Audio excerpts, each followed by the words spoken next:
Well, today we are back in the 13 colonies again. I know you're like, again, but there are so many stories to find if you're looking, and so many interesting stories that I just can't help myself. So today we are in the colony of Virginia. Now, before we get into today's story, I first need to lay down the background so you can understand where it's going. Now, when slaves were traveling from Africa to the New World, they were in very unsanitary conditions on the slave ships. They were forced to be in tight quarters that were filled with urine and feces. And this caused the spread of skin diseases, one main one being yaws, Yaws, yaws. Now, yaws is a chronic skin infection that's characterized by ulcers and papillomas.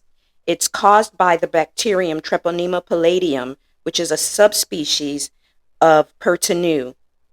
Now, this particular bacterial species belongs to the same group of bacteria that causes the venereal disease syphilis. So, the conditions in the colonies were such that you had slaves coming off of the ships, not all, but a good number with skin infections. And then you had white settlers that were dealing with syphilis, which was kind of, I don't want to use the word rampant, but was in high number at that time in the colony. So that kind of lays down the background. Let me get to the story itself. Now, a lot of the slaves, when they came to the new colonies, brought with them their skills and knowledge that they had from home. There were a lot who had a lot of medical knowledge, use of herbs, and treatment of the body. Now, one of the more famous or well-known slaves in the Virginia colony was James Pawpaw. He was described as being a quote-unquote old African. Not much is known about his life. How long was he a slave? When was he captured? How old was he actually at this time? Where was he born in Africa? None of that we know.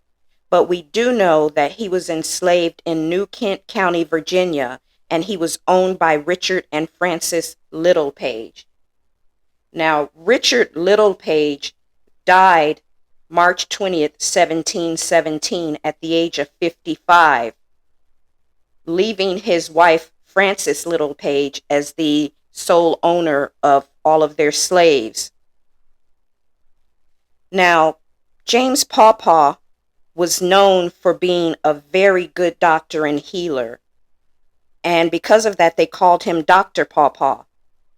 Now, because of his knowledge and skills in medicine, he was sought after by slave owners to help them with the newly purchased slaves that they had who had the skin infections. And he was sought by the white settlers who were needing treatment for syphilis.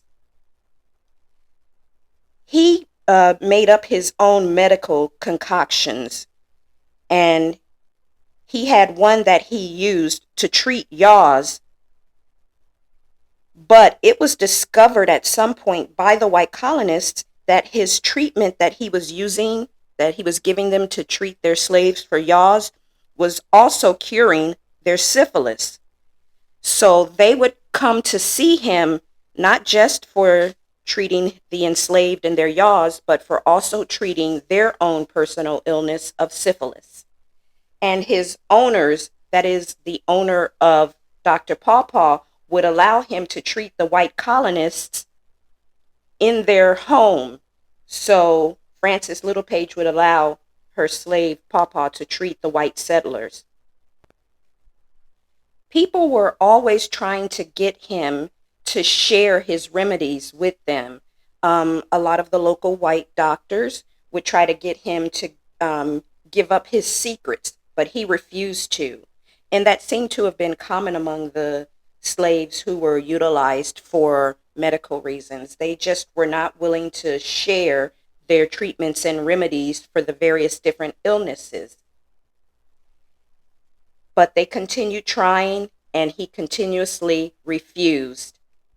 Now, there was one particular doctor who was well known in the area for his treatments. His name was Mr. Dixon. He was really interested in Pawpaw's remedies, but could never get his hands on the secrets. And in a letter that he wrote in 1757, he described an incident that occurred with him and his business partner. So basically, he and his partner received a shipment of slaves in 1730.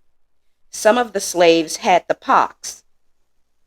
Now, Dixon himself was good at curing these types of diseases, but his partner bet him that Dr. Pawpaw's remedies would cure them faster than Dixon's own remedies. So Dixon took on the bet. Now, Dixon used a mercurial treatment, which is basically a treatment that contains mercury. And he treated 7 slaves, and they were cured, as he quotes, pretty well. But when his partner asked him how the other slaves recovered, Dixon admitted that Dr. Pawpaw's remedy worked faster than his own. So he really had a vested interest in finding out what Dr. Pawpaw's treatments were. So finally, what happened is that the colony of Virginia promised Pawpaw his freedom in exchange for his cure for yaws, which would in turn also cure syphilis. So on April 29th, 1729, Governor William Gooch and the Governor's Council made an executive decision to free Dr. Pawpaw. They paid Miss Frances Littlepage 50 pounds for Pawpaw. But it was just a lie. Pawpaw was not actually free.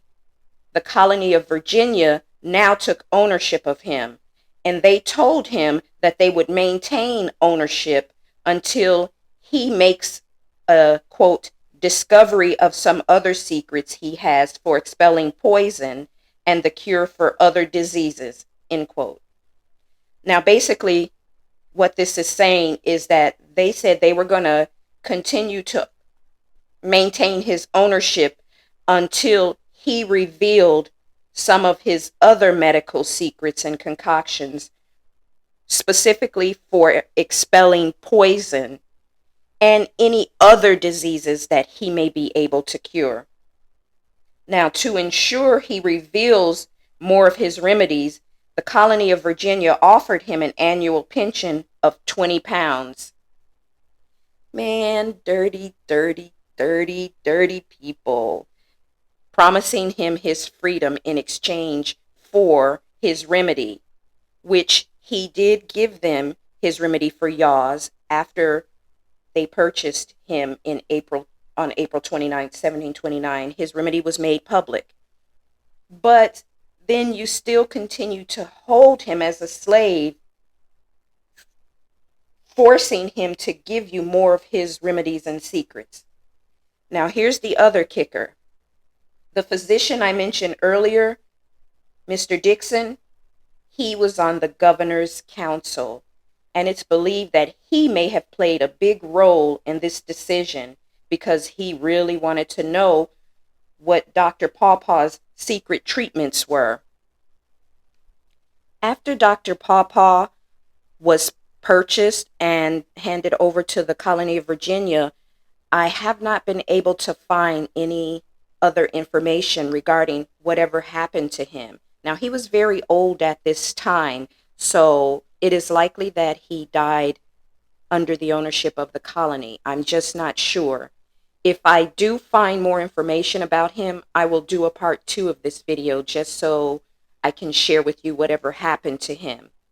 But Dr. James Pawpaw, one of the colony of Virginia's most well-known physicians, he was tricked into giving up his treatments with the promise of freedom. Well, guys, I hope you enjoyed this video. And remember, as always, to like, share, and subscribe. And I'll see you soon.